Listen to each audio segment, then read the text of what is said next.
Ce qu'on va faire, c'est les questions que vous m'avez envoyées, on va essayer de répondre à ces questions-là en priorité. OK. Ensuite, je vais dire quelques mots sur votre stratégie d'investissement. Oui. Et en troisième position, vous allez, si vous avez des questions, d'autres questions additionnelles Mhm. que j'espère, on va y répondre aussi.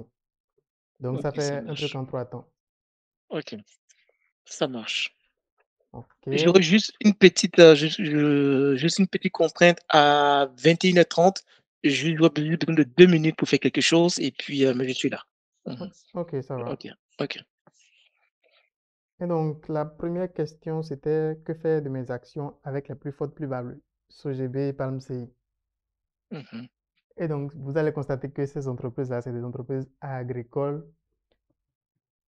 Et enfin, quand je dis agricole, c'est qui dépendent fortement de produits agricoles. Et donc, les chiffres d'affaires de ces entreprises-là seront fortement influencés par ces produits agricoles-là, les valeurs de ces produits agricoles sur les marchés internationaux. Et ça, généralement, c'est le genre d'entreprise que nous essayons d'éviter Mhm. quand on veut investir sur le long terme. Parce que ça va faire des Mhm. hauts et des bas. Et donc, sur le long terme, ce ne sera pas une tendance fixe. Vous voyez ce que je Oui, veux dire? oui, Et donc, c'est littéralement, on appelle ça des cyclicals. Vous êtes au courant de la classification faite par Peter Lynch, les six catégories d'actions sur les marchés oui, financiers? oui, plus ou moins. Oui. Mhm. OK, donc ces deux entreprises-là font littéralement partie des cyclicals. Mhm. Et si vous voulez investir sur le long terme, vraiment, ce n'est pas le genre d'entreprise que vous voulez. Ce genre d'entreprise, ça vous intéresse quand vous voulez, je ne sais pas, investir sur 4 ans, 5 ans max, Oui. d'accord? Donc, pour rester sur une seule partie d'un cycle de l'entreprise. Parce que généralement, les cycles de ces entreprises, ça ne dure pas 4 ans ou 5 ans. D'accord? Mais si vous Oui. faites 10 ans, vous allez connaître toutes les phases, enfin, plusieurs cycles même potentiellement. Et donc, généralement, ce ne sera pas une hausse ou une baisse que vous aurez, mais plutôt un truc plutôt équilibré. OK, je vois. Et donc, Mhm. quand on s'intéresse quand même à ces actions-là, comment on investit sur ces actions-là, c'est quoi? Ce que Peter Lynch, lui, il dit, et ça fait complètement sens, c'est quoi? C'est, vous voulez essayer de rentrer quand comment dire, les perspectives de l'entreprise sont bonnes, mais que l'entreprise vient de traverser déjà toutes les difficultés, genre quand elle est au bas du cycle, si vous voulez. Mhm. Mais comment vous savez ça? C'est si elle est au bas, littéralement, vous regardez le pair. Le pair, c'est quoi? C'est le price to earning ratio, right? Mhm. Donc, le prix sur le résultat. Et donc, quand elle sera au bas, si son résultat n'est pas négatif, son résultat sera le plus petit possible, n'est-ce pas? Oui. Et si le résultat est aussi petit, ça va faire quoi? Ça va faire en sorte que le pair sera comment? Il sera très grand. C'est très, très élevé, oui. Et donc, pour Peter Lynch, ça c'est un indicateur fondamental pour essayer de timer, même si on ne le conseille pas trop, les cyclicals. Mhm. Donc, essayez de rentrer quand le pair est le plus grand possible. Et le danger là, vous y avez sûrement déjà pensé, c'est, mais vous ne savez pas si le pair sera encore plus grand que ce qu'il est à ce moment-là. Exactement. Mhm. Et donc voilà. Et donc l'opposé, c'est vous les sortir quand le pair est le plus petit possible. Parce que ça veut dire Mhm. que l'entreprise se porte bien, parce qu'elle génère des résultats importants, et donc le pair sera petit par ricochet. Mais vous Mhm. ne savez pas si l'année prochaine, ils vont faire un résultat encore plus grand. Vous n'en savez rien, justement. Donc, Mais sachant que le père, il est calculé sur la base des résultats, communiqués par l'entreprise. Or, très souvent, le père, il est connu sur la base des performances, soit du trimestre ou du semestre passé. oui, Or, une fois que les nouveaux résultats sont communiqués, souvent il est trop tard parce que, la chute est vertigineuse après. voilà. Et donc, la seule référence que vous avez ici, par exemple, c'est les pairs passés. Donc, vous voulez voir sur les cycles passés comment le pair s'était comporté. Donc, je dis n'importe quoi. Un pair qui varie entre 5 et 80, par exemple. Mmh. D'accord? Et donc, cette fluctuation, c'est le résultat majoritairement qui va faire ça. Ce n'est pas tellement le, le prix de l'action lui-même. Mmh. Donc, vous voulez comparer, dans le cycle actuel, le pair, je ne sais pas, le pair, il est à 7. Donc, ça veut dire qu'il faut attendre encore un peu, puisqu'il peut aller jusqu'à 5. On l'a vu avec le Ouais. cycle passé, vous voyez ce genre de Mmh. comparaison-là. Et la même OK. chose, quand le pair est à 50, vous dites non, mais ça peut aller jusqu'à 80, et donc, vous attendez donc. C'est la seule référence que vous avez en fait, c'est le passé. Et ce qui s'est passé dans le passé, ça ne garantit en rien ce qui va se passer dans le futur. Et donc, Mhm. tout ça pour dire que même dans le monde des professionnels, les cyclicals, c'est une catégorie d'action vraiment, vraiment, on va en griffe dangereuse et qu'on Mhm. évite le plus possible. Alors ça représente une réelle opportunité pour des experts. Et pas experts, j'entends des gens qui sont dans le domaine. Et donc, c'est pas des Mhm. gens qui vont investir sur tous les cyclicals. Donc, on va prendre un secteur en particulier. Et donc, dans ce secteur-là, je dis par exemple dans le secteur de l'huile de palme, quelqu'un qui travaille dans ce domaine-là et qui a des insights de ce Mhm. domaine-là, des informations avant même que le commun des mortels n'ait ces informations-là. Pour cet expert-là, non seulement il a des informations beaucoup plus rapidement, mais il analyse les informations d'une toute autre manière qu'un investisseur lambda qui est sur le marché à cause des dizaines d'années d'expérience qu'il a dans ce Mhm. domaine-là. Et donc, pour ce genre de personnes-là, oui, les silicones, c'est une aubaine. C'est là qu'il faut aller, en fait. Mais pour Ok. la plupart des gens, c'est une catégorie d'action à éviter. Ok. Ok. Non, mais c'est clair. Mais ok. Mais ça, j'ai très bien compris. Euh, et ça rejoint un élément qui fait partie de ma réflexion actuelle. C'est par exemple, Fitisak. Est-ce qu'on peut dire pour moi, Fitisak également fait partie puisque ça la production va dépendre de soit de la campagne café cacao, du coton, ce genre de choses. Donc je pense qu'il est cyclical également. Alors, Filtisac, c'est un conglomérat, en fait, de plusieurs entreprises Mmh. qui, même si elles sont, comment dire, des cyclicals, ne le sont pas dans le même domaine. Donc, ce n'est pas possible d'établir une tendance générale, de dire, puisqu'il n'y a pas de corrélation, que quand quand les campagnes sont bonnes ici, les campagnes sont mauvaises là-bas, dans un autre Mmh. domaine agricole ou ainsi de suite. Donc, Mmh. puisqu'il n'y a pas de corrélation de ce genre-là, on ne peut pas dire que Flexizac en lui-même est un cycle école. S'il détenait seulement uniquement Mmh. des entreprises dans le domaine du cacao, par exemple, oui, ou bien uniquement dans le domaine du café, oui. Mais étant donné que c'est un mélange d'un peu tout, il n'y a pas de tendance claire qui se dégage en fait. Ouais. Parce que je dis ça parce que, la gestion plus-value, sur Filtistack et je veux sortir parce que pour moi,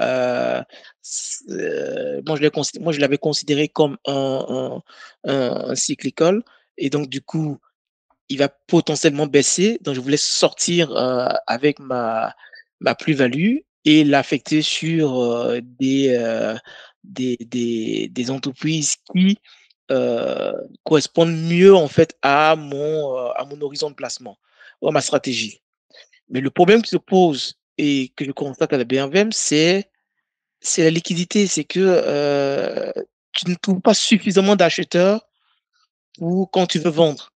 Et là, le cas de Fitisac, je suis un peu bloqué. Je voulais le libérer à 1,75, c'est 1 750, je pense, 1 750, oui. Mais il y a quoi? Il y a 5 personnes qui vont vouloir l'acheter à ce prix. Donc, et toi, par expérience, comment tu gères en fait ce point? Ça fait transition avec l'autre point, mais comment, si tu veux diluer, mais si je prends, c'est pareil, mais si je prends SOGB, si demain il est en train de monter et que je décide de prendre ma perte et que je trouve pas suffisamment d'acheteurs à cause de la liquidité, à cause du problème de liquidité du marché, et comment, c'est quoi un peu ta, oh, je te tutoie, désolé. Euh, Non, ça va. euh, c'est quoi un peu votre lecture pour ce genre de cas cyclical, mais le problème de liquidité pour sortir de sa position? Je sais pas si vous l'avez déjà rencontré, vous, c'est quoi un peu votre position, votre analyse là-dessus? Ok, bon, déjà, tu peux me tutoyer, il n'y a aucun souci à ça, puisque je te Mhm. tutoie déjà même pas défaut. Et donc, le seul problème de liquidité, là, ça ne se pose en réalité que quand on est pressé de sortir. Et on est pressé de sortir quand on n'investit pas réellement sur le long terme. Donc, je dis n'importe quoi, quelqu'un qui achète une action vraiment pour rester dessus 10 ans n'a pas ce problème de liquidité-là, même sur un marché qui n'est pas liquide en réalité. Parce qu'il ne sort pas d'un coup. Mhm. Parce qu'il sort tantôt, peut-être ils vendent, je sais pas, 5% de ses actions, ensuite ils vendent encore un peu, et c'est finalement comme ça qu'ils liquident toute une ligne d'actions. Donc, Mmh. pour quelqu'un qui investit sur le long terme, ce n'est pas un problème qu'il rencontre. Et évidemment, c'est pas un problème que j'ai déjà rencontré par le passé. Et donc, vous, dans votre situation, là, par exemple, ce que je vous conseille de faire, c'est d'essayer de timer le marché, même si pour un lambda, je ne conseillerais pas ça. Mmh. Donc, et de voir quand vous êtes en plus-value, chaque fois d'essayer de sortir de la quantité que vous pouvez. Et vous Oui. n'avez aucune, comment dire, contrainte. Donc, Mmh. je ne sais pas, dites par exemple que vous voulez vendre, je dis n'importe quoi, 500 actions, et même si c'est 300 actions qui sont disponibles pour vous, mais vous aurez ces 300 actions-là. Et quand cet ordre sera passé là, vous n'avez qu'à relancer un autre ordre. Ouais. OK. Et vous faites ça dans la période où vous êtes en plus-value. Quand vous constatez que vous n'avez pas encore tout liquidé, que vous tombez en moins-value, vous attendez tout simplement une période où OK. vous êtes encore en plus-value et vous recommencez le processus. OK. C'est bien noté.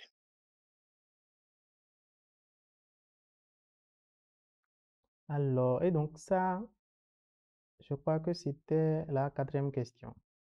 Ouais. Oui. On est bien d'accord que, l'autre aussi, le CFAO, c'est aussi, un cyclical, hein? Parce que lui, il fait du beaucoup de yo-yo aussi.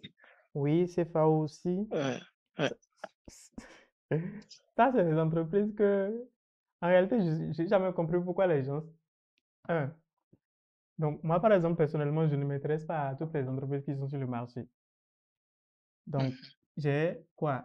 Maximum 5 actions sur le marché qui m'intéressent. Et c'est toutes des fast growers. Donc, des actions à croissance rapide. D'accord? Même si Mmh. elles ne sont pas toutes tellement fast growers. Mais qui ont le potentiel de devenir des fast growers. Et donc, je crois que c'est le genre de choses que chacun devrait essayer de faire. De trouver son domaine d'expertise sur le marché, un truc qu'il sent qu'il peut vraiment bien analyser et se tromper le moins possible et s'y tenir. Warren Buffett est un nom pour ça, il appelle ça le cercle de compétences. Mmh. Et vous allez constater sur le marché, personne ne prête attention à ce genre de raisonnement, choses-là. On veut tout acheter. Genre, dès qu'une entreprise a publié de bons résultats, tout le monde commence à Mmh. sauter Ouais. dessus ou ce genre. Donc, Mmh. c'est à l'instinct littéralement qu'on investit sur le marché. Alors que clairement, ça n'a jamais marché comme ça. C'est la voie royale pour se casser la gueule, justement. Mais en même temps, le problème, et je sais pas si ça fait partie des points que j'ai évoqués, c'est que, à un moment donné aussi, heu, on ne peut pas investir que dans 2 secteurs. Heu, c'est aussi imaginer avoir 30 millions que sur du bancaire. À un moment donné, dès que la banque centrale tousse, vous toussez, vous avez du mal à dormir. Donc c'est ça aussi le problème du marché, c'est que, il y a pas, à un moment donné, il faut diversifier. Moi, je suis sur un principe de diversification, et c'est Mhm. aussi la raison pour laquelle j'ai ouvert des petites lignes souvent sur des matières premières, sur, d'autres secteurs que sur, ce vers quoi je voulais vraiment tendre. Et donc, sur ce point-là, je ne crois pas être, comment dire, mon avis, je crois qu'il est un peu spécial, un peu trop spécial pour que je puisse le donner en conseil à un autre Mmh. investisseur. Pour moi, il n'y a pas de différence entre la bourse et de vraiment investir directement en private equity, par exemple, dans une entreprise. Il n'y a aucune différence. Donc, moi, par exemple, vous le savez sûrement que j'ai 99% de mon portefeuille sur une seule action. Oui. Mmh. Et donc, moi, je ne me vois pas comme un investisseur à la BRVM. Moi, Mmh. je me vois comme Mmh. un investisseur particulier qui a investi directement dans Coris Bank. Mmh. Moi, je me vois comme un membre de la famille de Idriss Nassa, à qui on a donné des actions, par exemple, et qui ne va jamais vendre ces actions-là. Et vous allez le constater, les Walton, vous connaissez la famille Walton? Non, non. Donc, c'est l'une des familles les plus riches aux États-Unis. Les Bettencourt, par exemple, les Français, L'Oréal, Mmh. ça, vous savez. Oui, oui. Mmh. Ok, donc chaque fois que quelqu'un naît dans cette famille-là, c'est quelqu'un qui va, dans quelques années, ou enfin, à maturité, recevoir des actions et qui ne va littéralement jamais vendre ces actions-là. Et donc, il y a plein de familles comme ça qui ont des entreprises cotées en bourse et vous pensez que les gens de ces familles-là, et tout le patrimoine, c'est dans cette entreprise-là. Vous pensez que ces gens-là, parce qu'ils ils se disent qu'à un moment donné, bon, je suis seulement dans une seule entreprise, il faudrait que je diversifie. Vous Mhm. pensez que, mais non, vous prenez encore le cas d'un investisseur, enfin, je dis un investisseur, d'un entrepreneur, quelqu'un qui démarre un business, mais tout son patrimoine est dans un seul business. Est-ce que ça le gêne pour autant? Et donc, la question de la Mhm. diversification pour moi, et c'est comme Warren Buffett le dit, hein, c'est il appelle ça diversification. Vous commencez à essayer de vous diversifier quand vous savez que vous ne maîtrisez pas vraiment ce dans quoi vous investissez. Et là, ça fait complètement sens de se diversifier. D'accord? Puisque vous n'êtes pas sûr si ce sera A ou si ce sera B. Donc, le mieux, c'est de faire 50% A, 50% B. Mais quand vous avez une conviction claire, alors se diversifier, ça ne fait pas vraiment sens. Je ne sais pas, vous ne le connaissez sûrement pas. Monish Pabrai, vous le connaissez? Non, non, non. Et donc, Monish Pabrai, lui, il doit, en fortune personnelle, il doit pas être loin du milliard de dollars. Et lui dit clairement que sur, et ça, c'est l'exemple de quelqu'un qui investit sur la bourse japonaise, la bourse indienne, la bourse des États-Unis, la bourse de la Turquie et consorts, qui a accès à tous ces marchés-là et qui dit que dans son portefeuille personnel, il n'a pas plus de 3 lignes d'action. Donc, vous imaginez, donc, Ah, c'est ben, impressionnant, ouais. ouais, c'est juste vous dire, les gens qui se font vraiment de l'argent et qui cherchent à faire du growth et tout ça, leur souci, ce n'est pas la diversification. Donc, ça ne pose aucun problème à, je ne sais pas comment il s'appelle, Jeff Bezos d'avoir une bonne partie de son patrimoine dans Amazon. Est-ce que ça lui pose problème? Mais c'est le petit investisseur lambda qui a un petit portefeuille. C'est lui qui veut se diversifier, puisqu'il n'est pas sûr, en fait. Mhm, Donc, mhm, voilà, en réalité, moi, mon raisonnement sur la diversification, et je crois qu'il est un peu trop particulier. C'est pourquoi je dis que je ne peux pas en réalité lui mhm. donner Ouais, un je comprends. conseil pour combien de mortels. Mhm. Ok. Alors, donc la question de la diversification. Alors, l'autre question, la deuxième question. Ouais, de mon constat, les actions qui correspondent à ma stratégie d'investissement sont principalement certaines bancaires et les télécoms. Dois-je continuer à en acheter même si les prix peuvent être hauts? En l'occurrence, je m'interroge si renforcer ou je crains payer cher. Et donc ça pose un problème. Bon, je ne sais pas si vous avez repéré la question. Oui, oui, j'ai bien repéré la question, oui. Mhm. OK. Et donc ça pose un problème fondamental. Donc une question que je vais vous poser en retour, c'est est-ce qu'avant d'acheter une action, par exemple, vous faites une étude derrière pour déterminer une valeur intrinsèque? En fait, ça, je l'ai fait quand j'ouvrais les lignes. Quand j'ouvrais la ligne, Ouais. heu, mais étant donné que année après année ou trimestre après trimestre, des nouveaux, résultats sont publiés, je ne le fais pas. Donc, quand je dis cash, heu, je regarde celles qui ont le plus de potentiel, en fonction de soit, du taux de croissance du résultat net ou d'un certain nombre d'indicateurs. Je me dis: «Bon, il y a encore du potentiel», je ra je, je renforce, je renforce mais à un moment donné, je m'interroge toujours, est-ce que, heu, elles vont continuer est-ce que je dois continuer à acheter malgré tout? Donc à un moment donné, pour reprendre, pour faire court, pour reprendre, je le fais au début et après je ne fais plus. Donc voilà enfin, le problème en réalité. Parce qu'en réalité, vous ne savez pas si l'action est surcotée, sous-cotée, si c'est un bon deal ou si ça ne l'est plus. Oui. Et donc, ce qui est conseillé quand on ouvre des positions comme ça, c'est de faire du portfolio rebalancing chaque 3 mois, donc chaque trimestre. Donc, trimestre pour dire, chaque fois qu'il y a une publication d'un document par l'entreprise, pour réévaluer l'entreprise, pour déterminer à nouveau une nouvelle valeur intrinsèque et vous la comparez encore au cours de l'action pour voir est-ce que c'est toujours un bon deal. Si c'est toujours un bon deal, alors c'est OK. L'autre question, c'est est-ce que c'est un meilleur deal comparé au moment où je l'achetais premièrement? Si oui, qu'est-ce qu'il faut faire? Il faut renforcer sa position, puisque c'est un deal encore meilleur, n'est-ce pas? Mmh mh. Maintenant, sinon, si c'est toujours un bon deal, mais ce n'est pas aussi, comment dire, intéressant que quand j'ai ouvert ma position, bah, vous ne faites pas grand-chose. Ou si vous avez vraiment de bonnes perspectives pour l'entreprise, mais là, vous pouvez encore renforcer votre position.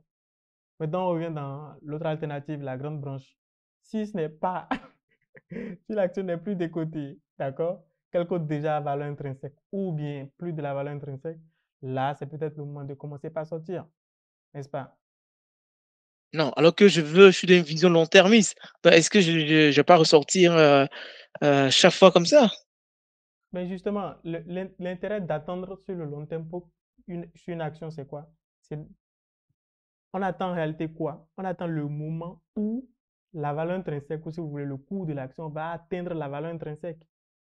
Donc, en réalité, on n'est pas long-termiste parce qu'on aime juste le long terme. On est long-termiste parce qu'on attend une certaine situation. Et donc, cette situation, elle se réalise dans combien d'années? C'est ça le problème. Si ça prend 10 ans, on attend 10 ans. Mais si ça prend 3 mois, on sort au bout de 3 mois. Mmh, OK, je comprends mieux.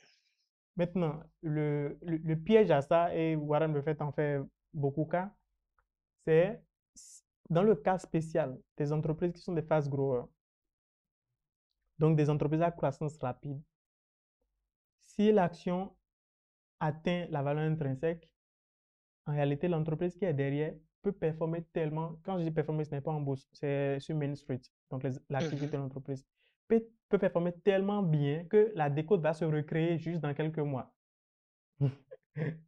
Et donc, dans ce cas d'entreprise, pour les fast growers, là, vendre quand on a atteint la valeur intrinsèque, en réalité, ce n'est pas une très bonne idée.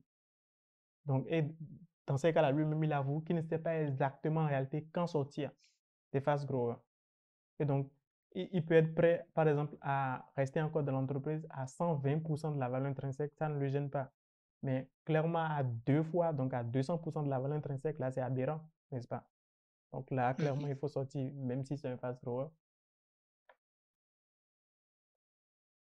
OK, OK, OK, OK, OK.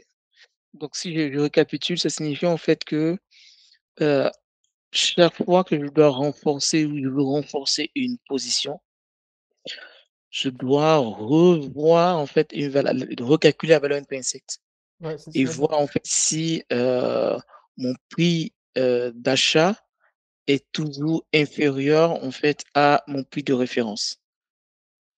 Attention, le prix Le de, pas prix non, de la référence, non, la valeur est non, voilà, la valeur intrinsèque voilà. de calculée est, inférieure en fait non, est supérieure, c'est bien ça, hein, Ouais, à la valeur de le cours en qui bourse, de cours en bourse. ouais. Ouais, Et donc donc je ça, ce notais n'est pas ça. un truc, vous n'attendez pas un événement pour faire ça, vous n'attendez pas quand vous avez envie de renforcer. C'est un truc que vous faites systématiquement chaque fois que l'entreprise publie des documents, donc des états financiers pour dire, voilà, on est à tel niveau. Ça, vous le faites systématiquement. Mmh mh. Si vous avez Mmh. l'action en portefeuille, vous le faites systématiquement. OK, je me note ça. Mais puisque c'est pour vous qu'il publie les états, en fait. N'est-ce pas? C'est pour vous avertir, voilà comment ça se passe, voilà où on en est. Et pour que vous puissiez décider de ce que vous allez faire. Donc, c'est ça tout l'intérêt de la chose, en fait. OK, j'ai bien noté.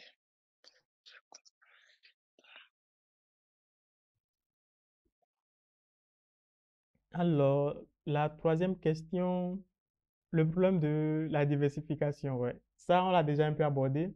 Et un autre truc Mmh. que je voudrais ajouter ici, en fait, c'est la BRVM, ce n'est que 45 entreprises ou 46 entreprises. D'accord? Mmh. Et donc, genre, il ne faut pas faire une comparaison, d'accord, entre un portefeuille sur la BRVM et un portefeuille sur une autre bourse. Donc, une bourse américaine, par exemple.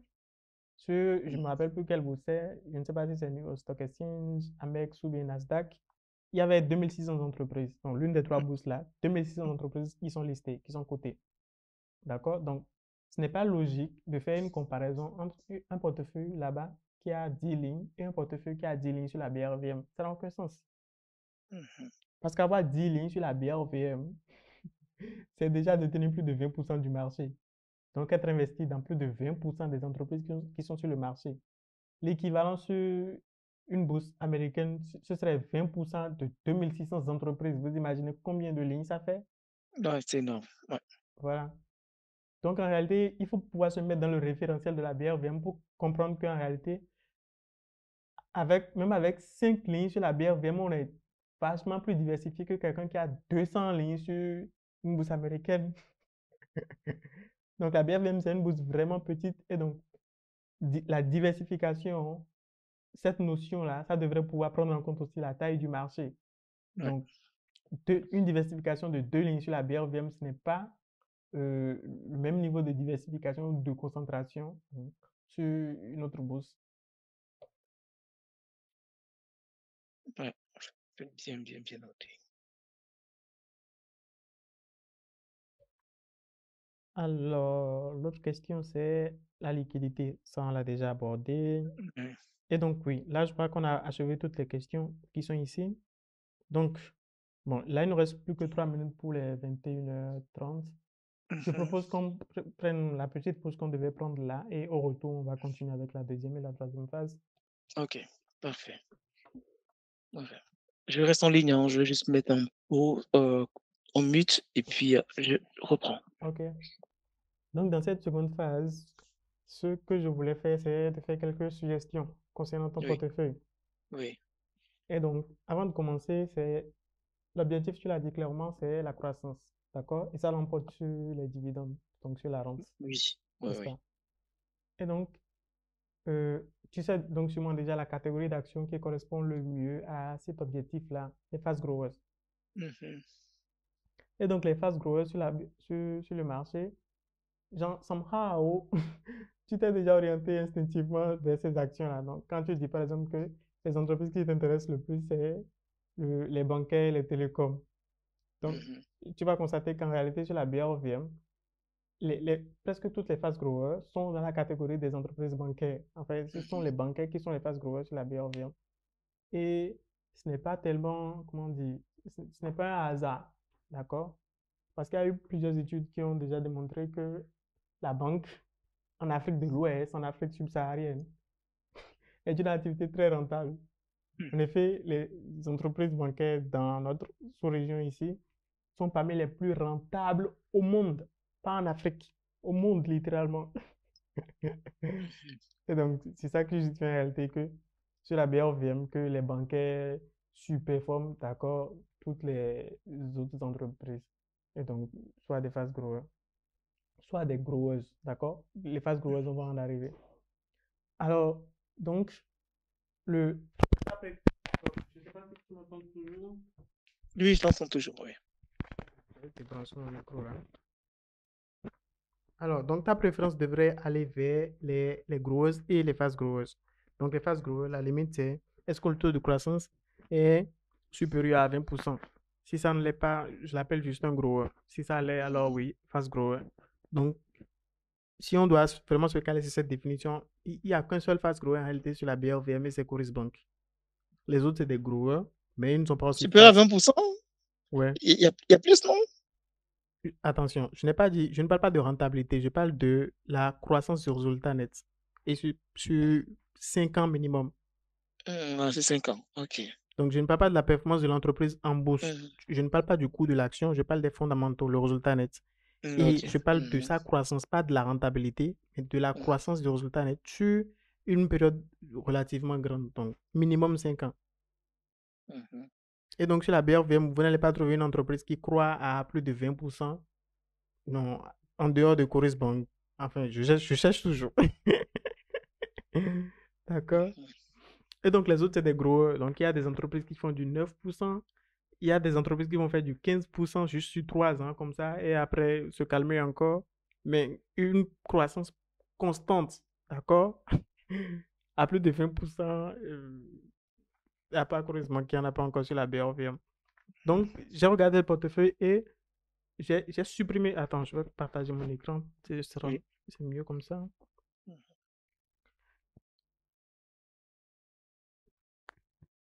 Donc, dis-moi quand tu vois. Je te dirai. Ouais, c'est bon. Et donc, j'ai mis des lignes en rouge. Ça veut dire que ces lignes-là, si tu veux vraiment faire de la croissance pure, ce n'est pas ce qui t'intéresse. D'accord? Mhm. Par contre, j'ai conservé quelques lignes qui sont des actions de rente. D'accord? Parce que j'ai vu que tu avais aussi une préférence pour les valeurs télécom. Donc, somehow, pour la stratégie de rente, même si elle n'est pas aussi prononcée que la stratégie de croissance, n'est-ce pas? Ouais. Et donc, Orange CI, ça c'est la rente. Sonatel, ça c'est la rente. SGB, ça c'est la croissance. D'accord? Et donc, moi, par exemple, dans mon watchlist, c'est donc les actions qui m'ont intéressé sur la BRV. Mais après Coris Bank, c'est SGBCI, par exemple. Donc, qui est un grower. Pas un fast grower, mais un grower. Mhm. Alors, donc, il y a les banques, d'accord, qui sont toutes des growers, des growers, des growers. Sur les bras, je l'ai mis en jaune, pas en rouge encore, à cause de la canne qui est en train d'avoir lieu. Et donc, potentiellement, ça peut booster le chiffre d'affaires de Solebra et créer, comment on dit, une ascension sur la BRVM. Donc, potentiellement, on ne sait pas encore. Donc, le mieux encore, c'est de le garder pour voir comment ça se passe. Il n'est pas liquide, hein, franchement, il me décourage. Il y a 2 actions achetées, 3 actions achetées, mais Donc, bon, OK. et il y a aussi un problème de fractionnement sur cette entreprise-là. Donc, ça fait que Oui. les gens ne vont pas vraiment vers cette entreprise-là. Donc, le mieux, c'est quand même d'attendre comment ça évolue avec la canne pour qu'en cas d'ascension fulgurante, de pouvoir quand même en profiter un peu. D'accord? Mmh. Et sinon, donc, si rien ne se passe, le mieux, c'est de le liquider toujours. Ouais. Alors, donc, voilà, NTA Bank aussi, qui est une action bancaire, qui a de très belles perspectives. Alors, donc, voilà les actions que j'ai retenues dans le portefeuille, mais Je vois Ecobank Côte d'Ivoire en rouge. EcoBank Côte d'Ivoire, ouais, vous allez constater que ce n'est pas vraiment une entreprise qui a une très bonne croissance, même si la rentabilité, déjà, la plupart des banques dans notre région sont très rentables, mais Mmh. la performance comparée à, ok, il faut savoir qu'en bourse, en réalité, pas seulement en bourse, même sur Main Street, les, les éléphants ne galopent pas. Ça veut dire quoi? Si une entreprise a une petite taille, hein, Mmh.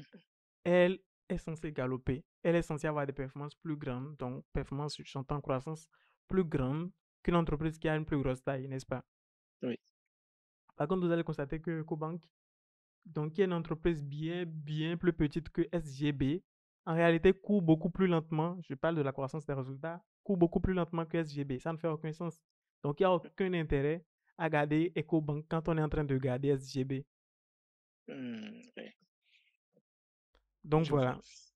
Maintenant, il ne faut pas oublier que SGB a quand même des avantages sur la plupart des autres banques de la Côte d'Ivoire. C'est quel est le leader du marché. D'accord? Oui. Donc, il y a des choses, quand on veut les réaliser dans le pays, on pense instinctivement à SGB. D'accord? Mmh. Ce n'est pas tellement un débat en réalité. Donc, ça, c'est des avantages que confère la position de leader en réalité dans le secteur bancaire. Et ça Mmh. justifie aussi pourquoi Coris Bank comment dire, ne ralentit pas malgré toutes ces années, malgré sa taille. Parce qu'elle est justement dans cette position de leader là sur le marché du Burkina Faso aussi. Ouais. Donc oui. Donc, voilà celle que j'ai supprimée, hein, et celle que j'ai gardée, moins de 10, environ 7. Et ce qu'il faut souligner ici, c'est qu'il manque le fast grower par excellence. Donc, l'entreprise qui est en train d'avoir les meilleures performances en termes de croissance sur la BRVM, qui est Coris Bank, il n'est pas encore dans le portefeuille. Donc, si, comment dire, l'orientation, c'est vraiment la croissance, il manque le meilleur de la croissance, c'est Coris Mmh. Bank. Et donc, voilà les recommandations que je voulais vous faire concernant le portefeuille. Donnez-moi déjà votre avis. Qu'est-ce que vous en pensez? Est-ce que vous pensez que c'est idéal pour vous? Non, non, ça me parle, c'est, déjà le plus premier élément, c'est que le on est aligné sur le scope, c'est-à-dire les bancaires et les telcos.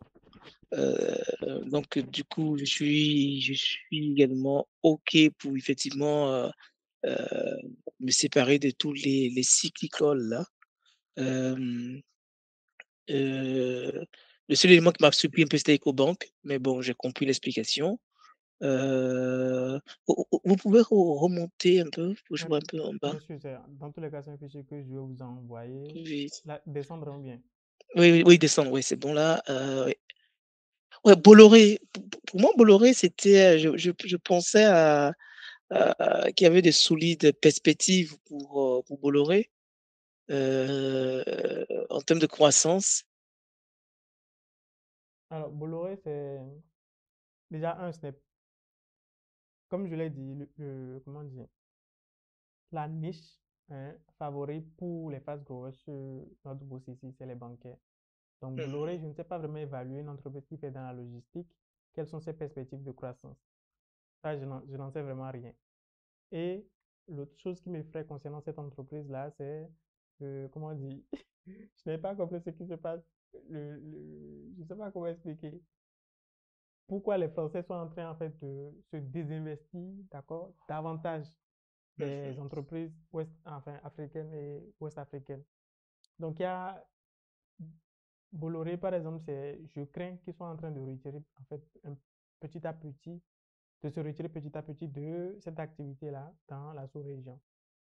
Et donc, même si vous pensez voir qu'en réalité, l'entreprise a de belles perspectives, et ce dont je ne suis pas sûr, l'investisseur, comment dire, originel de l'entreprise, en fait, est en train de manifester des signes de désintérêt vis-à-vis des activités en Afrique de l'Ouest. Et donc, ça, c'est un truc qui vient noircir vraiment le tableau. Mmh. OK. OK. Non, mais c'est pour moi, c'est clair, c'est clair. Heu, non, mais c'est clair, c'est clair. Et donc, pour rebondir encore sur ce truc-là, c'est peu importe l'entreprise dans laquelle vous investissez, il faut avoir une certaine préférence pour des entreprises, soit, comment dire, gérées par des familles, et je vais Mmh vous expliquer pourquoi, soit gérées par le fondateur. Donc, pourquoi vous voulez rester dans ces deux cas-là? C'est parce que dans ces deux cas-là, vous êtes sûr que le management, donc la famille ou le fondateur, a une perspective vraiment long terme. Parce que quelqu'un qui fonde son entreprise, il ne prend pas des décisions pour avoir un bon résultat au prochain trimestre. Ce n'est pas ce qui l'intéresse. Il va plutôt prendre des décisions pour avoir un bon résultat, une bonne moyenne, d'accord, de résultats sur les prochaines années. Et donc, mh. ça fait qu'en termes d'allocation de capital, qu'il va prendre les meilleures décisions possibles sur le long terme. La même chose pour une famille. Donc, ce n'est pas, on va faire 5, je sais pas, 1 milliard de plus au trimestre prochain qui les intéresse. Non. Ce qui les intéresse, c'est comment faire en sorte que sur les 5 et 10 prochaines années, que le résultat, en gros, est peut-être doublé ou triplé. C'est ça qui les intéresse. Mmh Et donc, c'est pourquoi vous voulez ce genre de management-là, plutôt qu'une entreprise où c'est, comment dire, on vote le management. Soit on le vote, soit on embauche un nouveau gars qui vient, euh, comment dire, proposer des politiques et qu'on sort ça, vous n'êtes pas sûr que, déjà même dans la succession du management, qui a une suite logique, une suite cohérente. Tantôt on part à l'ouest, tantôt on part au sud et ainsi de suite. Donc ça, c'est mh. pas vraiment une position dans laquelle vous voulez vous retrouver. Donc si vous êtes long-termiste, le management aussi est long-termiste. Ouais. Ouais. Mais en même temps, avec NSIA, bien que ce soit géré par une famille, moi, je suis pas très satisfait des performances de cette banque-là, hein. Alors, NTIA, je ne sais même pas s'il faut exactement les classer dans la catégorie des growers, parce que vraiment pas fast growers. Il n'y en a qu'un seul. Donc, dans la catégorie des growers, c'est NTIA est en train de tendre enfin, petit à petit vers la catégorie des asset play. Si vous remarquez, vous allez constater qu'ils ont tellement d'actifs dans leur bilan que le, ça peut presque couvrir la valorisation boursière de l'entreprise. C'est vrai que le coût de l'action a un peu remonté ces derniers temps. Il y a une époque où c'était presque à 3 ou 4, donc 3,96 ou un truc comme ça, ou 4. Pour une entreprise bancaire, c'est, je sais pas, c'est un Mmh très bon signe en réalité. Et donc, le père, récemment, il a remonté, je ne sais pas à combien il en est là. Et... Mais l'entreprise a quand même encore de belles perspectives devant elle. mh. OK. OK, OK, OK, OK, OK. Mais la cible aussi, elle fait un peu de surplace, non, depuis 1 an et demi? Alors, la cible, c'est dans mon watch list, la liste des entreprises qui m'intéressent sur la BFM, elle est en troisième position. Donc, Ah ouais. après le Coris Bank SGB, c'est la troisième place, c'est la SCB. Parce que ça vient littéralement concurrencer la SGB, concurrencer en termes de performance. Donc, si vous regardez le taux de croissance du résultat net, on appelle ça le CAGR, quand on dit dans nos les gros fruits. Sur les 5 dernières années, la SCB doit avoir presque le même taux que la SGB, alors que la SCB n'est pas dans cette position de leader que la SGB est. Mhm. Donc, parmi les petites banques, j'appelle petites, mais elle n'est pas aussi petite que ça, les petites banques qu'il y a en Côte d'Ivoire, la SIB et Atlantic Bank, qui n'est pas en bourse, c'est les deux Ouais. meilleurs en réalité après la SIB. OK, OK. Non, mais ça, on est aligné. Je pense qu'on est aligné. On est aligné sur ces éléments-là. Mais j'avoue qu'il y a un point quand même qui m'interpelle, c'est sur la stratégie en fait, heu, qui tend à établir que on atteint si le cours de bourse et la valeur intrinsèque de l'entreprise sont alignés, sont égaux, il faut sortir de la position, idéalement. Et Oui, je m'interroge, je me dis, vu que là on a plus assez de lignes, hem, les perspectives en fait d'investissement, à la BRVM, me semblent être très, très petites. elle l'est. Parce que je le dis parce que moi je fais investir également sur d'autres marchés, hem, heu je me dis, vraiment c'est un les perspectives sont pas et en fait le marché est petit. Ouais, mais bon, c'est compris, c'est compris, c'est compris, c'est compris. Et l'intérêt aussi de réduire le nombre de lignes d'action, c'est que ça vous permet de mieux suivre le portefeuille en réalité. Quand je dis le Oui. portefeuille, de mieux suivre individuellement chaque entreprise du portefeuille. Mmh. Bon, à votre avis, par exemple, comment, je veux dire, à quel point je suis informé des entreprises qui sont dans mon portefeuille personnel? Mmh. Genre, mais à 100%, n'est-ce pas? Puisque je n'ai littéralement qu'une seule entreprise, 99% et plus, quoi. Donc, l'autre, on peut négliger. Donc, Mmh. ah, je veux dire, je sais tout ce qui se passe dans la vie de l'entreprise qui m'intéresse. Et donc, ça, c'est un avantage majeur, d'accord, d'avoir un portefeuille concentré, ou si vous voulez, moins diversifié. Donc, de Mmh. pouvoir vraiment suivre à la lettre ce qui est en train de se passer et de prendre, et évidemment, par ricochet, de prendre des décisions beaucoup plus optimisées Mmh. que de connaître les entreprises juste de nom. Ouais, je vois. Non, mais c'est clair, c'est clair, c'est clair. J'ai bien, bien, bien noté les éléments. Alors, donc ça, c'était la deuxième phase. La troisième phase, c'est quoi? C'est, est-ce que vous avez d'autres questions à part celles que vous m'avez envoyées?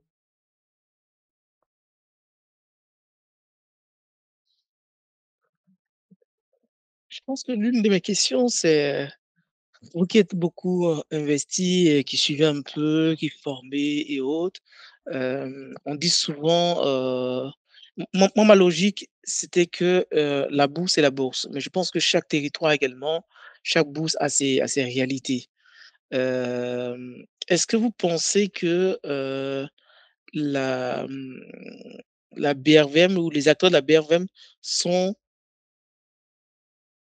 drivés que par le dividende? Est-ce que c'est ce qu'on dit, mais est-ce que dans la réalité, c'est vraiment vous constatez que c'est vraiment le cas? Absolument. Et Ouais. même si c'est sur la BRVM, la majorité, hein, pas tout le monde, la majorité a une forte propension à réagir aux dividendes. Donc, je veux, c'est tellement, bon, les avis ne sont pas importants, mais c'est le constat. C'est vraiment drivé par le dividende.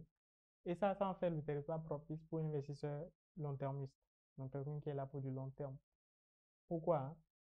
Parce que vous avez lu The Intelligent Investor. Non, non.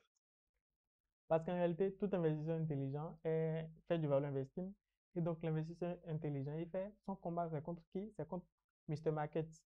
Mr. Mhm. Market, c'est un gars irrationnel, bipolaire, hein, avec plusieurs personnalités, donc schizophrénique. Et donc, qui aujourd'hui va vous dire, je le vends à 500 et demain va vous dire, je l'achète à 800. Ce qui fait Mhm. n'a aucun sens. Et donc, vous êtes censé être l'investisseur rationnel qui observe juste les fluctuations des humeurs, des températures de Mr. Market et qui en profite. Et donc, la BRVM, le fait qu'il y ait ce biais-là, hein, plus prononcé sur le dividende, ça en fait un territoire propice parce que dans le cas de Coris Bank, par exemple, qu'est-ce qui se passe? Moi, je suis là et Coris Bank va annoncer un dividende, mais médiocre, puisqu'ils sont en pleine croissance. Donc, un Oui. dividende médiocre, puisqu'ils veulent réinvestir tout dans l'activité de l'entreprise. Donc, un dividende médiocre. Et le marché va réagir. La plupart des investisseurs débutants, novices, qui ne comprennent rien, qui veulent juste le prochain dividende, ils vont commencer par vendre en masse. Et Mhm. moi, dans cette période-là, qu'est-ce que moi je fais? Je Bah, moi, rejette. j'accumule. Et Mhm. le un, déjà, ça fait que cette période-là arrive. Hmm, et de deux, le plus terrible, l'avantage inconcevable que ça offre, c'est que c'est prévisible. C'est que je sais que j'achète à l'annonce des dividendes. Donc, je sais comment épargner en conséquence. Je sais comment m'apprêter en conséquence. C'est que je peux littéralement timer le marché sans faute. Parce que je sais quand ça sera en baisse. Je ne sais pas si vous imaginez quel avantage ça donne en fait. Ouais, je vois bien, je vois, je vois. Mhm. Parce que je sais quand ça va baisser. Je ne savais pas si les choses se réalisent, quoi. Donc voilà, quoi. Donc, si vous êtes vraiment là pour du long terme, être sur un marché où le dividende fait vraiment bouger les gens et beaucoup, en réalité, c'est un avantage. C'est un avantage inconcevable. Oh, je suis surpris de voir le payout ratio de plusieurs entreprises cotées. Je me dis, mais si on distribue quasiment tout le résultat, tout le résultat, mais en fait, au final, qu'est-ce qui est réinvesti pour la croissance, le long terme, la consolidation et autres? Ça montre qu'il n'y a pas de perspective également de progression. Ouais. Je ne sais Mais en pas même si... temps, si tout le monde réfléchit comme ça, Mhm. est-ce que demain, l'action va s'envoler même si, vous détenez, plusieurs actions correspondent si la psychologie du marché ne change pas? Et donc ça, effectivement, c'est une question qui revient souvent. Mais c'est qu'en réalité, Main Street n'en a que faire de Wall Street. Main Street, c'est les activités de l'entreprise, donc la réalité, le field. Et Wall Street, c'est la bourse. Mais Main Street n'a que faire de Wall Street. Et je dis ça pour dire qu'en réalité, tout dépend de la stratégie, hein, la politique de distribution des dividendes de l'entreprise. Mmh. D'accord? Quelqu'un a mis un audio dans le groupe il y a quelques jours pour expliquer, et je ne sais pas, un truc que je répète depuis des années, mais que les gens n'arrivent pas à percuter, mais si c'est les dividendes qui vous drive, hein, et que Coris Bank partage les dividendes maigres, mais regardez les états financiers de l'entreprise pour voir est-ce qu'ils ont le pouvoir de Mmh. partager de gros dividendes. Et comment dire, la réponse à cette question va vous surprendre. Mmh. Donc, faites juste le calcul le jour où Coris Bank décide de distribuer tout son résultat, d'accord, et commence à puiser dans ses réserves en dividendes, comme le font la plupart des entreprises sur la BRVM. Est-ce qu'on sera au même taux de dividende yield que les actions, la plupart des actions qui intéressent les gens? Mais la réponse, c'est qu'on sera au double ou au triple de cette taux de distribution de dividendes-là. Et là, personne ne semble le remarquer visiblement. Et ce n'est pas tellement, c'est comme l'autre dit, hein, Charlie Munger dit sur les bourses, c'est pas, ce n'est ni l'information, d'accord, parce que l'information est disponible, qui fait l'avantage de quelqu'un, et le paysage boursier est en train de changer parce que le, l'analyse aussi qui est un avantage compétitif, hein, le pouvoir d'analyser, de pouvoir dire, euh, enfin avec mon expertise, c'est dans ce sens-là que ça va bouger. Lui aussi, il est en train de disparaître. Donc avoir l'information, ce n'est plus très important. L'information est disponible en temps réel. Pouvoir analyser, avoir une capacité d'analyse plus grande que celle des autres, c'est en train de disparaître. Cet avantage est en train de disparaître. La seule chose qui vous reste, le seul avantage qui vous reste, c'est le troisième, c'est l'exécution. Et par exécution, ça veut dire Si tout le monde sait que ça va se comporter comme ça, mais combien de personnes peuvent agir pour que quand ça va se comporter comme ça leur profite, ce soit dans leur bénéfice. La Mhm. réalité, c'est que très peu de personnes, n'est-ce pas? C'est pourquoi bien qu'on sache quelles sont les meilleures stratégies d'investissement, les hedge funds font quand même pire, hein, une performance pire que les indices boursiers. Mhm. Parce qu'ils n'ont pas ce pouvoir d'exécution-là. Parce qu'au prochain trimestre, ils doivent pouvoir dire à ceux qui investissent dans le hedge fund, Mhm. voilà quelle performance on a fait. Et Ouais, donc, ils doivent s'ajuster sur le prochain trimestre. Et donc, ils doivent commencer par vendre des positions qui étaient déjà en plus-value pour ouais, encaisser les plus-values et justifier la performance. Alors qu'on ouais, sait pertinemment que sur le long terme, c'est exactement ce qu'il faut éviter de faire. ouais. C'est la pire exécution possible. Donc, tout ça pour résumer, l'information, c'est pas un avantage, ce n'est plus un avantage compétitif. L'analyse, ça ne l'est plus. C'est pour exécuter, pouvoir vraiment rester là sur du long terme. C'est ça l'avantage compétitif. Mhm. Mhm. Donc en fait, vous rentrez, en général, après l'annonce des dividendes Ouais. et quand les gens commencent à se séparer de leurs actions et autres. OK. Est-ce que est-ce que ça peut être aussi une bonne stratégie de rentrer après la distribution? Alors, ça, c'est un sujet parce qu'en réalité, la distribution des dividendes est une opération neutre, Oui. n'est-ce pas? Donc, payer juste un peu avant la distribution des dividendes ou juste un Non, peu après. après. Ouais, je veux dire payer un peu juste avant la distribution ou juste un peu après, ça ne fait aucune différence. Ces deux situations Mmh. sont équivalentes. Vous n'avez rien perdu, vous n'avez rien gagné, sensiblement. Mmh. Pourquoi? Parce que si au départ, je dis n'importe Oui. quoi, une action cotait à 1000 francs juste un peu avant la distribution des dividendes et qu'elle a distribué, je dis n'importe quoi, 200 en dividendes, et donc vous allez vous retrouver après avec une action qui cote à 800, mais vous aurez Oui, 200 francs en cash, en espèces, n'est-ce pas? oui. Donc, il n'y a aucune différence littéralement. Donc, je dis le sensiblement parce que le sensiblement me prend en compte que les 200 francs qui ont été distribués, l'entreprise à la base qui distribue a déjà été taxée, un, et que deux, suivant le pays dans lequel, enfin, oui, dans lequel l'entreprise est, potentiellement votre portefeuille aussi sera taxé. Mmh. Donc, il y a potentiellement deux taxes qui vous menacent là. Donc, c'est ça le sensiblement en fait. Oui. Mais pour une personne qui n'avait pas, par exemple, une action Coris Bank Ouais. et qui rentre dans le marché après la distribution de Coris Bank, donc il rentre à un prix qui est bas, heu, il a un potentiel de croissance beaucoup plus élevé, non? Non, c'est toujours équivalent. Puisque s'il rentre avant, je dis n'importe quoi, je prends encore le cas d'une action à 1000 francs parce que les calculs sont simples. Donc, s'il rentre avant, hein, je dis qu'il achète 10 actions, d'accord? Donc, s'il rentre avant, il aura eu 10 actions à 1000 francs, Oui. n'est-ce pas? Donc, il aura eu pour 10 000 de capital investi et il aura eu 10 actions. Mais s'il rentre après, il aura eu une action à 800, 10 actions, ça lui fait 8000, mais il Mmh. aura eu 200 francs en espèces fois 10 encore. D'accord? Mmh. Donc, ça Oui, lui fait 8000 francs de capital investi, mais 200 francs, enfin 2000 francs en cash qu'il peut toujours réinvestir dans Coris Bank. oui. Donc, peu importe qu'on soit déjà investi ou pas encore investi, ça ne fait aucune différence. Mais celui qui n'est pas investi, lui, quand il rentre, il achète l'action à 800 francs. Peut-être que vous faites allusion là au CUMP. Donc, effectivement, il aura un CUMP beaucoup plus bas, mais il y a du cash à côté. C'est ça qu'il ne faut pas négliger en fait. Je vois. Celui qui rentre après la gestion des dividendes, son CUMP est à 800, donc coût unitaire Oui, moyen pondéré, il est à 800. Mais celui qui rentre avant, son coût unitaire, il est à 1000 francs, mais après, il a du cash ensuite. ouais, je vois. Et c'est ça qu'il ne faut pas négliger. Donc, Mmh. ça revient, c'est mathématique, c'est mécanique. Il n'y a pas de richesse créée à la distribution des dividendes. Puisque rien ne s'est passé, on a juste déplacé de l'argent. Donc, du compte de Mmh. l'entreprise vers votre compte, c'est tout. Donc, il n'y a pas de création de dividendes, il n'y a rien. Donc, rien ne se passe en réalité. Ouais, je vois bien.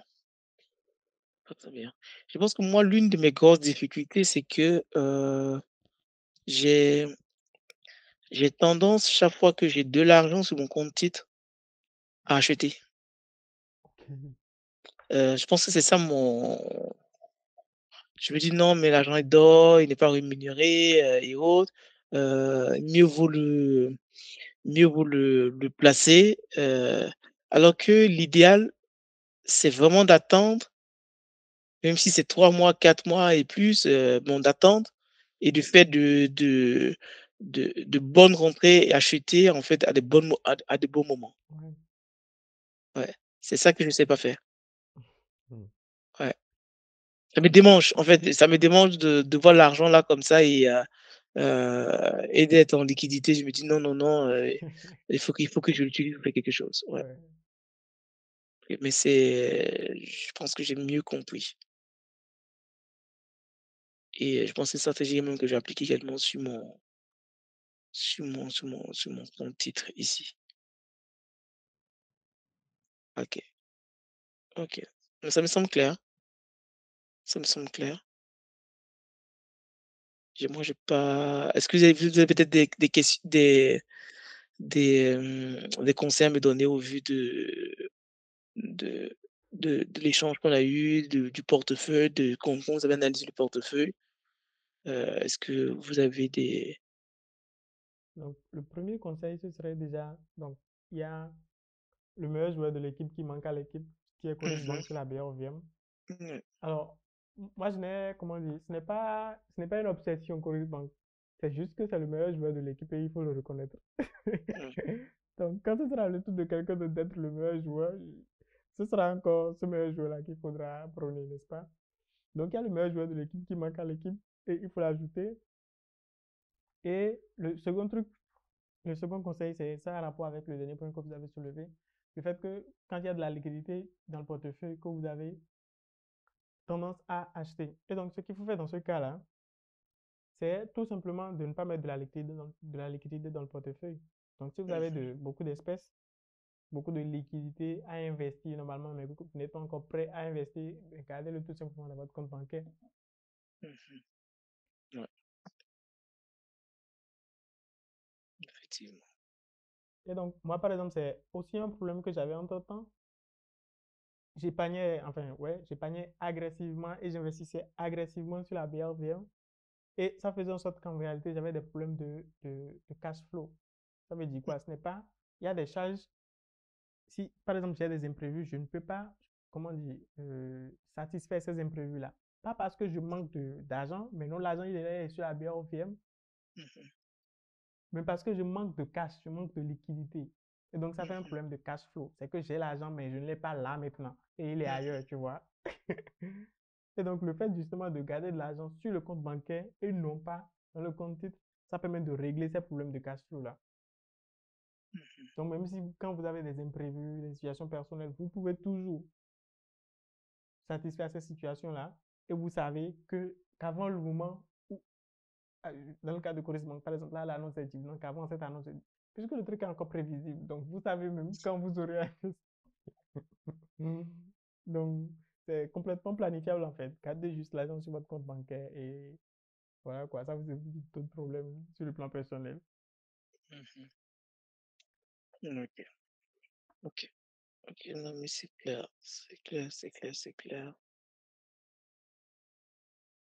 Non, non, c'est clair. Mmh OK, non, merci beaucoup, C'est moi qui papa, vous remercie. pour, ces éléments.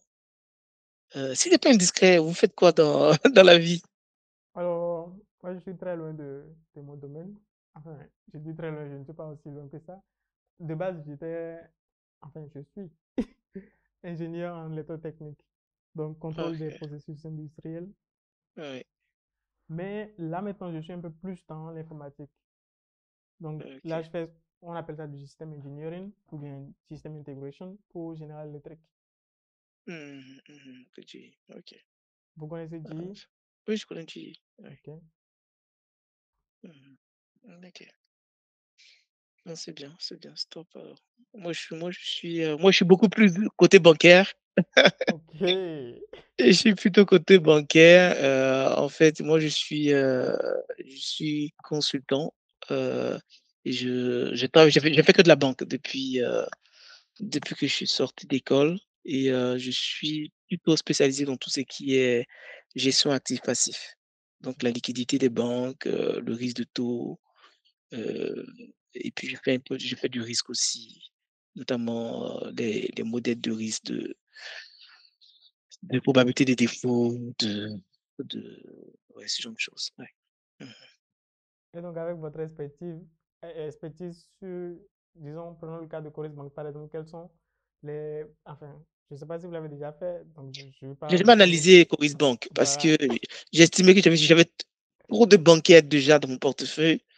Je s Non, mais c'est sûr qu'aujourd'hui, même sans l'avoir analysé parce que je fais des missions également un peu dans la zone. J'ai déjà formé des administrateurs Coris Bank, sur des problématiques, ALM et autres. Heu, En termes de perspective de croissance, je pense que oui, il y a Coris, même LG, je sais que même si le port amiral de leur présence en Afrique de l'Ouest, c'est SGBCI, mais je pense qu'à horizon 5 ans, ils vont partir. Ok. Ouais, ils vont partir. La SGB, hein. Ouais, moi, je suis sûr. Même si tous mes contacts, ils sont à Abidjan, me disent: «Non, ils partiront pas et autres». Non, ils partiront. De la même manière que la BNP est partie, Ouais, ils vont partir à un moment donné. ok. Ça me Ça ça me serait une ça très me bonne nouvelle pour Coris Bank. Non, pour moi, ils partiront. Ils partiront, c'est sûr, c'est sûr. Mais bon, bref, ça on verra bien. Mais bon, donc du coup, Coris Bank est vraiment la valeur montante, heu, en termes de croissance. Là, je sais qu'ils commencent à ouvrir au niveau de l'Afrique centrale et ça encore, ça sera un vrai élément de croissance pour eux. On est bien Ouais. d'accord que quand on parle de Coris Bank, c'est là, ils consolident l'ensemble des Coris, leur résultat consolide l'ensemble des Coris, dans les différents pays, hein. On est bien d'accord, c'est comme ça? C'est pas comme BOA? L'entreprise qui a coté en bourse, c'est Coris Bank Burkina Faso. Ce n'est pas Ah, c'est l'holding. Burkina Faso, c'est pas holding, c'est Ouais, pas OK, OK, c'est Burkina. ouais. OK. Mmh. Et donc, OK. l'intérêt, par exemple, si Société Générale décide vraiment de partir, c'est que, déjà, il y a une prévision enfin, dont je suis sûr que ça va se réaliser, c'est que dans quelques années, Coris Bank va devenir la plus grosse entreprise bancaire de l'UEMOA. Mmh mh. Je ne parle pas de holding. Je ne dis pas que Coris Bank Holding va dépasser, je ne sais pas, EcoBank ou consort. Non, je parle en tant que filiale, d'accord? Oui. Que ce sera la plus grande filiale bancaire de l'UEMOA dans quelques années, s'ils maintiennent ce rythme de croissance-là. Et donc, quand ça va se passer, ça va sauter aux yeux des institutionnels. Mmh Que mh. s'il faut mettre du cash dans une certaine entreprise bancaire dans l'UEMOA, c'est dans Coris Bank. Mmh mh. Et donc, c'est ce que Peter Lynch appelle la ruée des institutionnels. Vous voulez être là avant les institutionnels. Ou, Mmh. en termes de trader, vous voulez être là avant les baleines. Et donc, ça, c'est un autre truc, un autre avantage encore d'investir sur Coris Bank. Et un troisième qui vient de me flairer l'esprit, c'est le fait que ce soit prévisible. Donc, Warren Buffett a, comment dire, ce tic-là qu'il va préférer les actions qui sont prévisibles aux actions qui sont moins prévisibles, même si les actions qui sont moins prévisibles ont de meilleures performances. Mmh. Donc, Warren Buffett va littéralement aller acheter du 20% prévisible, alors même qu'il a du 30% sous le nez, mais qui n'est pas si prévisible que les 20%. Mmh mh. Pourquoi? Parce que ça lui permet de prévoir. Parce que ça lui permet de dire, dans 5 ans, on aura fait telle performance, plus ou moins un petit truc, de manière sereine. Ouais, je vois bien. Mmh. Non, non, je crois en Coris Bank. Je crois. C'est juste que j'ai jamais investi parce que j'ai jamais mené d'analyse, pour déterminer les valeurs intrinsèques et ensuite parce que je m'étais dit: «J'avais suffisamment de bancaires comme ça, je n'ai pas encore en rajouter», et autres. Mais bon, je pense que je sais Sur la désormais. BRVM, vous ne pouvez pas avoir suffisamment de bancaires. Parce que si vous faites, je ne sais pas combien c'est, le père moyen des entreprises bancaires sur la BRVM, ça doit être quoi? Autour de 5-6. C'est vrai. Mmh. Mais vous allez juste en 2016 ou en 2015 par là, le père moyen des bancaires sur la BRVM, c'était de 20 et quelques. Ah ouais! Donc, le marché ne s'est toujours pas encore remis hein, de la longue période de baisse qu'on a eue. Donc, on va arriver à une période où la moyenne des bancaires sera encore de 20 et quelques. Ça, c'est clair. Mmh. Ouais. Donc, ça vous fait déjà minimum une décote de quoi? 3 ou 4. Donc, ce que toutes les entreprises bancaires vont faire dans le moyen terme, la fois 3 ou fois 4. D'accord? Mmh. Maintenant, et que les entreprises bancaires qui ont des performances spectaculaires vont surperformer les 300 ou Encore. 400% là encore. Ouais. Donc, bref. Mmh. Mmh. Et comment est-ce que vous utilisez des outils, particuliers? Est-ce que vous avez des, aujourd'hui, il y a 2 grandes bon, 2 grands mastos, 2 grands, pourvoyeurs d'informations. Mais est-ce que vous avez, heu, d'autres sources, que vous utilisez? Parce que moi, je vois Sika Ricebus. et Brickboost. Est-ce qu'il y a d'autres, sources qui permettent de En réalité, c'est les deux là sont presque équivalents. D'accord? Mmh. Et comme je l'ai dit tantôt, ce n'est plus tellement l'information le problème. Parce que l'information est tellement disponible que ce n'est plus un avantage en réalité.